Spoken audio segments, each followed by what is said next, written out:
Hi, I'm Patrina, and join me today as we explore the Paranakan Museum in Singapore. In this series, upcoming on YouTube, I'm going to explore all the museums and cultural places in Singapore, as well as around the world eventually. This is the Paranakan Museum in Singapore that reopened recently in 2023. As you can see, it's housed in a historic building. The museum showcases a unique Peranakan culture, a blend of Chinese, Malay, and Indonesian influences, as well as Eurasian influences, in this historic building, which was a former school, a former Chinese school, Taonan School, built in 1912. As you can see, it's a really beautiful building and very culturally significant, as well as just stunning to look at. It houses basically the most comprehensive collection of Peranakan objects in the world, including clothing, furniture, and ceramics. It has 3 floors, focusing on different aspects of Peranakan culture, as well as a revolving exhibit that changes throughout the years. Like I said, it recently reopened in 2023 after major renovations, and I visited it in 2023 when it just reopened, but I felt it was time to check it out again. But now we're going to go to basically my favorite part of any museum, which is the gift shop. So rather than end with the gift shop, I'm starting with the gift shop. It does have quite a comprehensive gift shop, even though it's quite small. I've seen a couple of these items in different museum shops around Singapore, but it does have a few more Peranakan themed products. I really like these blue and white ceramics that are Singapore themed. It's a play on the traditional Chinese blue ceramics, but it has Singapore icons on it. There are reasonably priced items here, ranging from about $6 to $7 to around $30. And then, of course, there are a few more handmade products that are a bit more expensive. There's also a very small selection of books here. But in terms of gift stores, I wouldn't say this is the biggest one of all the museums. The Paranakan Museum itself is probably a medium-sized museum, and overall, I think about an hour you could spend here if you are the type of person that really likes reading through every single placard and really understanding what's going on. I would say maximum 1.5 hours, but it is on the smaller side, this museum. I do think it's one of the more underrated museums that a lot of local people don't know about. So I just wanted to showcase it so that people know what's going on here. And if you are international, if you've been thinking about a couple of museums to check out in Singapore, I think Peranakan culture is something that's very unique to the region, especially in Singapore, Malaysia, and Indonesia. As you can see, Peranakan culture is also known for its hand beading. These are a bit pricey, but of course they are handmade, and there are very few artisans in Singapore who still do it. We'll see in the exhibition, as well as here, some of the batik that is traditionally Paranakan as well. Another iconic thing would be Paranakan ceramics, and we'll see that throughout the exhibition later on. You can see what is known as the kabaya, excuse my fingers, what is known as the Nonya kabaya. This is a traditional outfit for women in the Paranakan culture. Actually, I've always wanted to get one, and maybe eventually I will. But you can also see batik shirts. Sometimes you'll see politicians wear that as a traditional outfit that might symbolize Singapore and the region as well. When I walked out, there was a very interesting coin machine. If you're a coin collector, you could get some coins with Peranakan symbols and the museum on it. Excuse my reflection. You can see my ID card. But I'm not sure if these are gold coins or not. So let's take a look inside the ground floor of this exhibition, which basically highlights the origins of Peranakan culture. So it tells us that Peranakan culture originates across Singapore, Malaysia, and Indonesia. There are practices as speaking Peranakan Baba Malay. And here, this intro to the exhibition basically highlights some items that shows the cross cultures. Paranakan means different things at different parts of time. The basic term is in the Malay language, and that was the lingua franca in maritime Southeast Asia since the 15th century. Peranakan is an adjective meaning born of, and it can be applied to a place, ethnicity, or other factors. One could be Paranakan Singapura, meaning Singaporean born. And the term Paranakan suggests someone who is locally born but has heritage from somewhere else. So it's a mix of cultures. Today, Paranakan has taken on the status of cultural identity and refers to a range of mixed heritage communities. Their unifying trait is the melding of ancestral cultures, Indian, Chinese, Arab, European, and others. So essentially, it's a complicated term because it means mixed people. And you can see here in the portraits, it's essentially people who have two different cultures that have been mixed and have lived in the Malayan Straits. Currently, there are many communities around the world that call themselves Peranakan. This include places like Singapore, Malaysia, but also places like Australia, Bangkok, and Phuket as well. But it is a complex term, and I think even for a lot of local people, they may associate Peranakan as being two specific races. For example, Chinese and Eurasian. I think that's a very common misconception. That's the only form of Peranakans, but essentially it can mean any two mixed races, but they do have sort of their own cultural heritage. Here you see me walking upstairs. This museum is divided into a few different exhibits. On the level 2, it's titled Home, and we're going to walk through and you can see this really beautiful. I really enjoy these paper lanterns out here. We're going to see exhibits that show furniture from Paranakan homes as well as items that they might have in their homes. So you can see there's a lot of pride in handcrafting, ceramics, woodwork, and things of that nature. You can see here the little map of the place. Again, this is not the biggest museum. This is a Paranakan door that they would have had in the opening of a house. And you can see how ornate things used to be. Again, I think one of the biggest merits to coming to this museum is apparently it's the biggest collection of Paranakan items in the world. Again, Paranakan heritage is very unique to the region.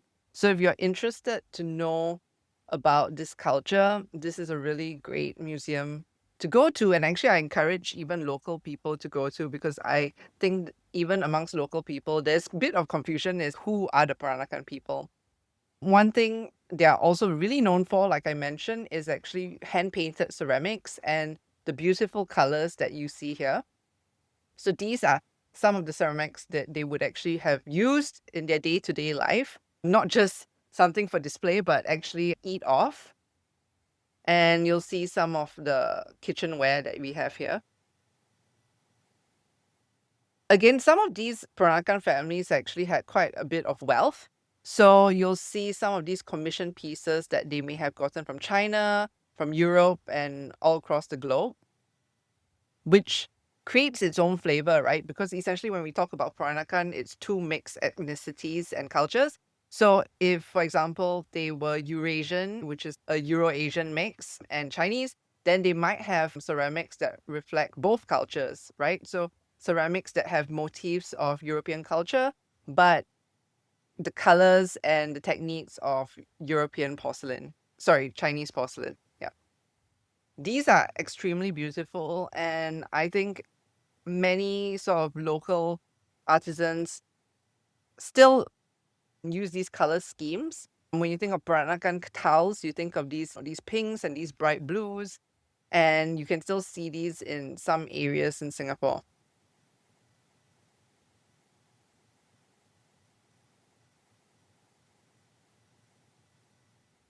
Yeah.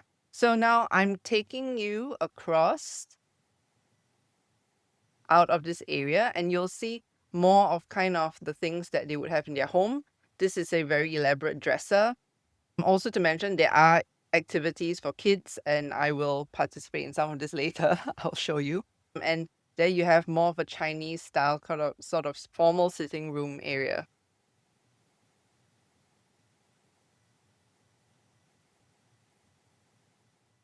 Now we're going to go up to the third floor, which has more of jewelry and fabric, showcasing what they would have worn. Again, very cool ornate lantern in the middle, inspired by Paranakan culture.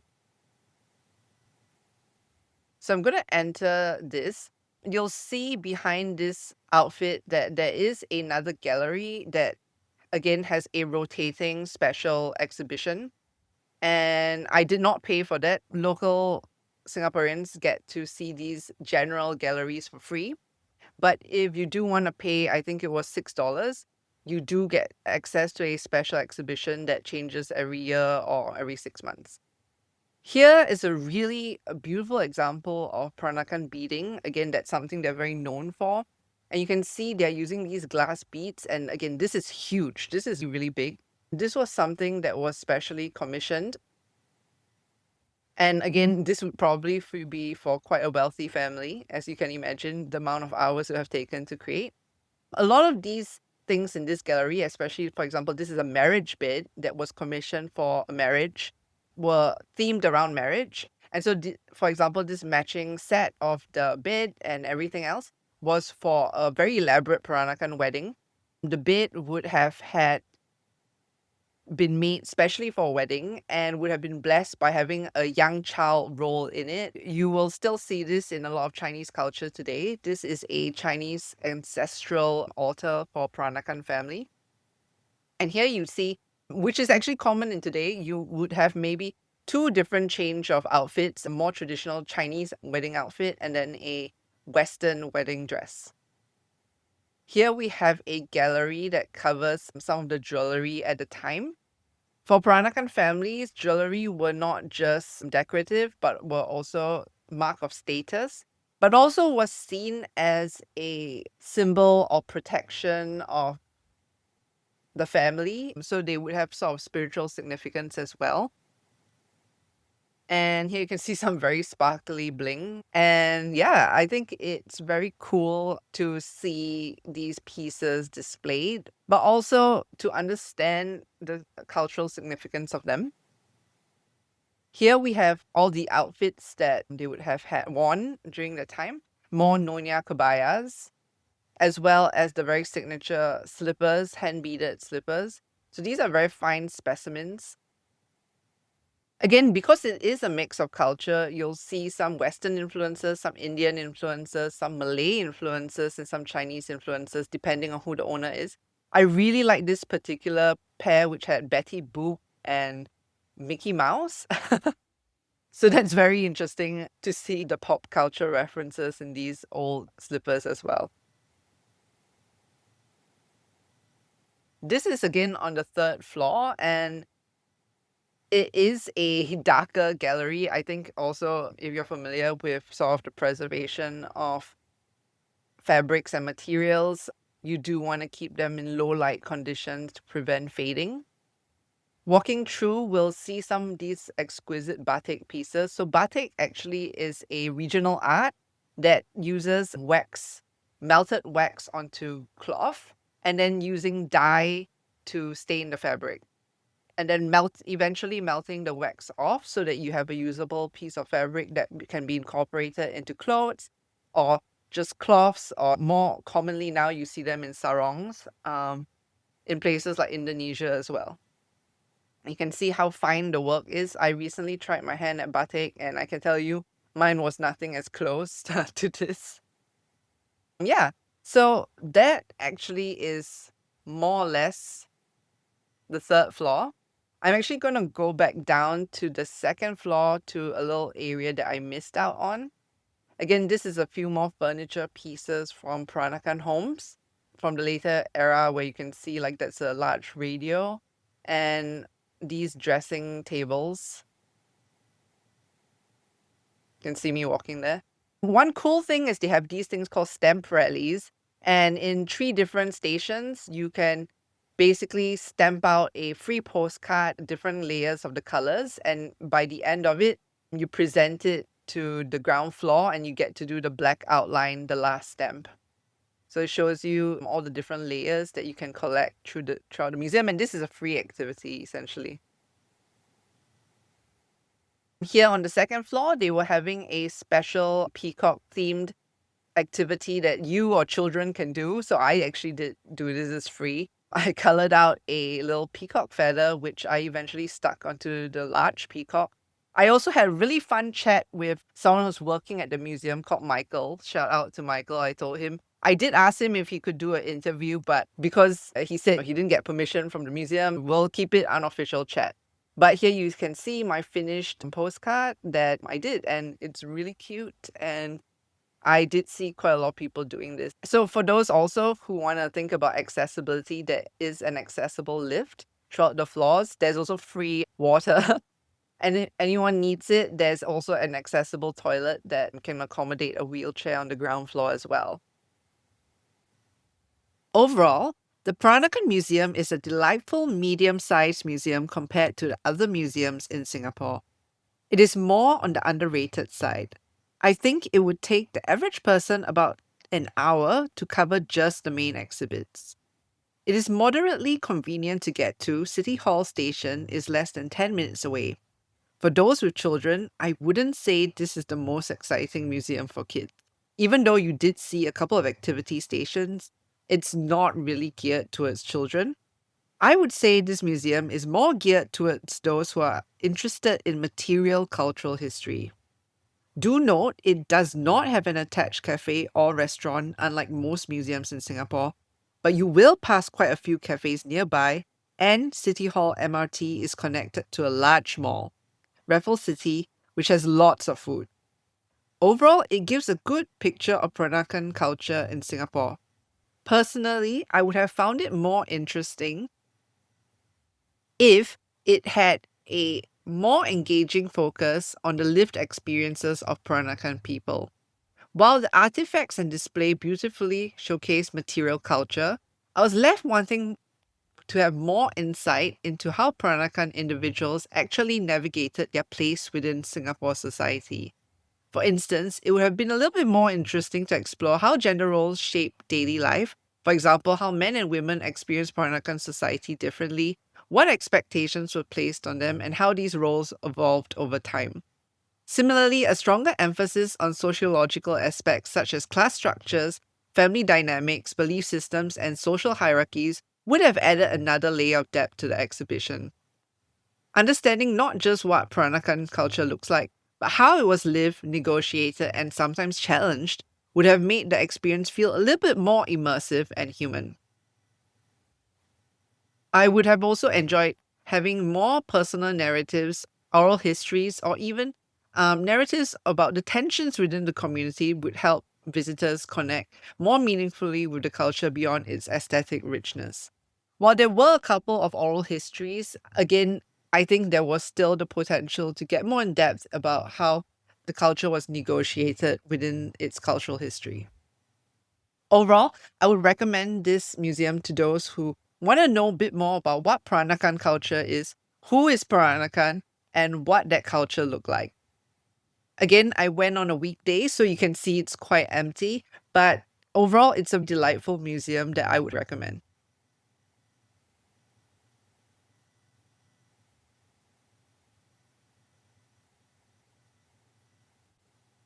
If you enjoyed this video, please like, subscribe, and click that notification button so you know when my next video drops.